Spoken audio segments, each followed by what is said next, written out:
ఇప్పుడే జీ5 app download చేయండి. చూడండి మీ ఫేవరెట్ టీవీ షోస్ ఎప్పుడైనా ఎక్కడైనా. ఈ విషయం ఎవరికైనా చెప్పావో హాల్లో అత్త, గదిలో నువ్వు ఇద్దరూ తగలబడిపోతారు.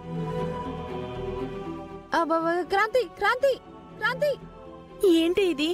మనం ఒకటి ప్లాన్ చేస్తే ఇదేకంగా అక్కని లేపేయాలని చూస్తుంది. పద అక్కకి చెప్దాం. ఏ ఆగాగు. చెప్తే క్రాంతిని పట్టించే ఈ ఒక్క అవకాశం మిస్ అయిపోతుంది. చెప్పకపోతే అక్క తగలబడిపోతుంది. అంత టైం మనం ఎందుకిస్తామే? అది అలా అంటిస్తుంది అనే టైంకి మనం ఇలా మంటలు ఆర్పేద్దాము. గోను సంచులు కూడా అక్కడే దగ్గరలోనే పెట్టుకుందాము.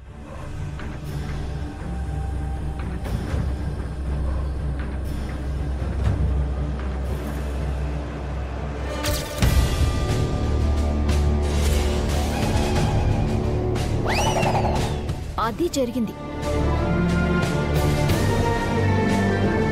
మీరు చేసిన ప్లాన్ని నేను నమ్మానని మీరనుకున్నారు, కానీ నేను చేసిన ప్లాన్ని వీళ్ళిద్దరూ నమ్మేశారు.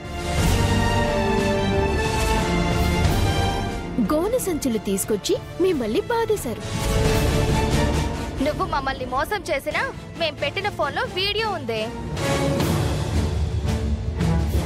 అందులో నువ్వు మా అక్క కొంగుకి నిప్పంటించడానికి ప్రయత్నం చేశావు కదా, అదే రికార్డ్ అయ్యింది కదా. అది చాలు. పిచ్చతేలు, మీరు పెట్టిన చోట ఫోన్ మాత్రమే ఉంది, రికార్డింగ్ ఆన్లో లేదు. మేము ఆపేశాం.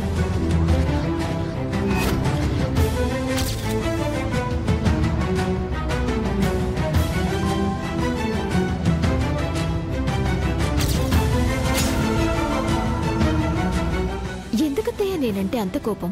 నేనేం తప్పు చేశాను? నువ్వంటే నాకు నచ్చదు. ఓ జుట్టు ఉండదు, ఓ కట్టు ఉండదు, అసలు ఆడదాని లక్షణాలే ఉండవే నీలో. బయట అమ్మలక్కలందరూ మీ అబ్బాయికి అమ్మాయినిచ్చి పెళ్లి చేసావా, అబ్బాయినిచ్చి పెళ్లి చేసావా అని నవ్వుతున్నారే. ఆకారం కాదత్తయ్య, క్యారెక్టర్ ముఖ్యం. క్యారెక్టర్ ఏమన్నా కొరుక్కు తింటామా? ఫ్రేమ్ కట్టి గోడకి తగిలించుకుంటామా? అమ్మా, ఏమైంది?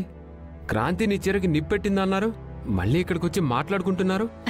ఏం లేదురా, వీళ్ళు కలగని పొరపాటు పడ్డారు. అనవసరంగా దీన్ని నిందించానని ఏమనుకోవద్దు అని చెప్తున్నా.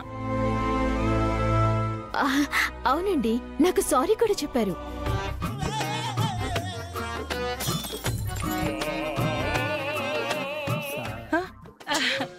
అవునరా. ఏంటి, అత్తయ్య నీకు సారీ చెప్పిందా? ఏ నమ్మాలనిపించడం లేదా? చెప్పారు. కావాలంటే మళ్ళీ చెప్తారు. అత్తయ్య, మీ అబ్బాయి పూజ కోసం ఇంకొక్కసారి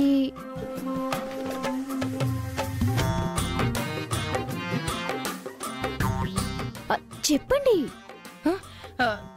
సారీ. మీరు చెప్పరే? మేం కూడా సారీ. ఇప్పుడు సాటిస్ఫైడా? సరే పదండి, అక్కడ నాతో కేక్ కట్ చేద్దాం. జీ5 యాప్ డౌన్లోడ్ చేసి అన్ని ఎపిసోడ్స్ పూర్తి ఉచితంగా చూడండి.